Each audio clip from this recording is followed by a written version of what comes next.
The Freedom Network asks us to chat about transitioning students from Udemy and Skillshare into a group coaching program.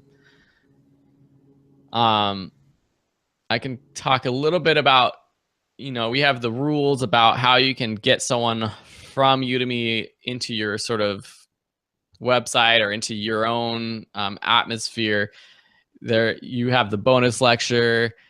I think the best way to get someone off of Udemy or Skillshare into your world is through free educational content and putting out great free videos on YouTube that are educational, writing great articles and using that as supplemental content that you send to your students through educational announcements, and not as a direct way to get people on your email list or get someone into your coaching program, but just to get them aware of your other places that you are outside of Udemy.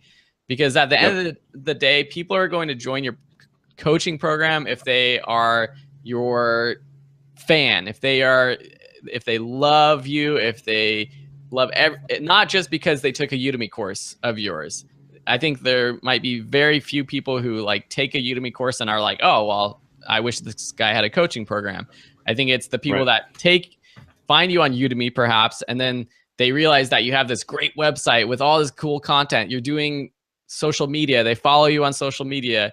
You're doing YouTube videos and you're managing a Facebook group or something like that. And then they eat up more of your content. And then they're like, wow, I really want more.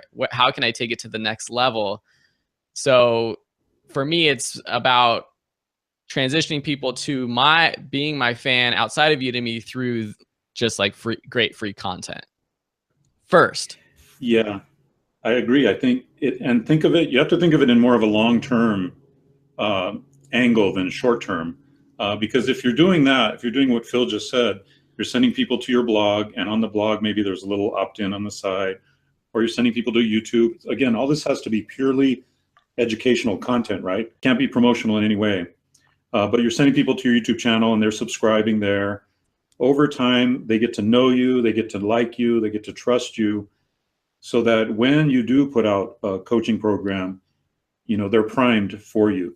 But I would, along with that, if you're going to have a coaching program, I would definitely recommend that you have a separate sales funnel just for the coaching program, and not rely on trying to hopefully get a few people from Udemy or from Skillshare, because that's really a very long-term and very kind of nebulous play, right? There's no way to even track in most cases whether they came from Udemy.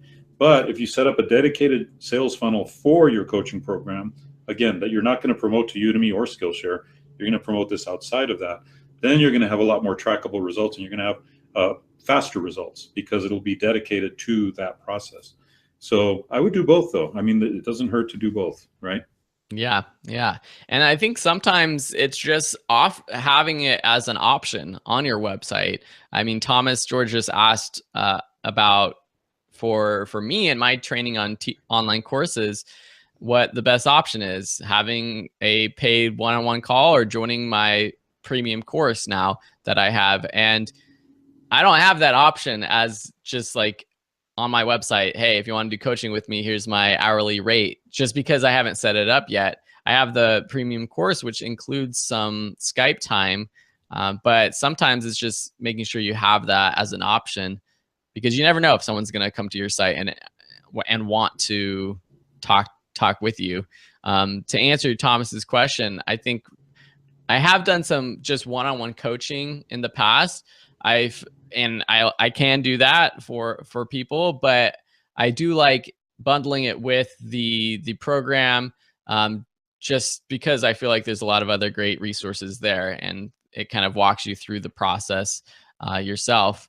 And that's been interesting for me to get that program up and running. I've learned a lot about just webinars, premium products, and like I see you've been posting a few times in the Passive Income Show group, you get those emails that are for $500 or $400, and it just feels so good, not just to make the money, but to see people trusting you and finding value in your content, that they would pay you for that.